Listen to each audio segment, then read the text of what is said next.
Yevgeny Prigozhin rose to power in Russia from humble beginnings in St. Petersburg. After being jailed for 9 years for robbery and fraud, he became a hot dog salesman, and then the man known as Putin's chef. His catering company hosted events for foreign leaders as well as President Vladimir Putin's private birthday parties. It wasn't until 2022 that Prigozhin admitted that he had founded the Wagner private military company 8 years earlier in eastern Ukraine. He'd previously denied all connections to the mercenary group and sued anyone linking him to Wagner. Mercenaries are illegal in Russia, but Prigozhin's close links to Putin and Russia's elite allowed him to bypass legislation and gave plausible deniability of any involvement in operations overseas.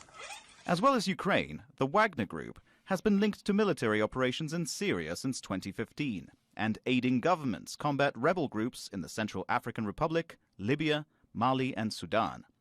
Prigozhin is also linked with exerting military and political influence in Chad, Mozambique and Zimbabwe. Wagner was an important force in Russia's invasion of Ukraine, including the assaults on Soledar and Bakhmut.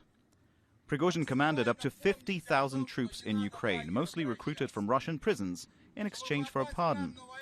He underlined his mercenaries' victories while playing down the role of the Russian army. This later turned into open criticism, where Prigozhin didn't mince his words in attacking Defense Minister Sergei Shoigu and Chief of Staff Valery Gerasimov for undersupplying his troops. Where's the ammunition? Look at them, for sake.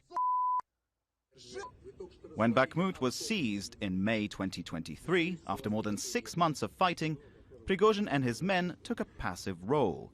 And the Kremlin began to rein in Wagner, demanding the group register and report directly to the army. Prigozhin refused, and his confrontation with Russia's military leadership reached a boiling point on June 23rd, when he was accused of armed mutiny and treason. Dmitry Medvedenko, Al Jazeera.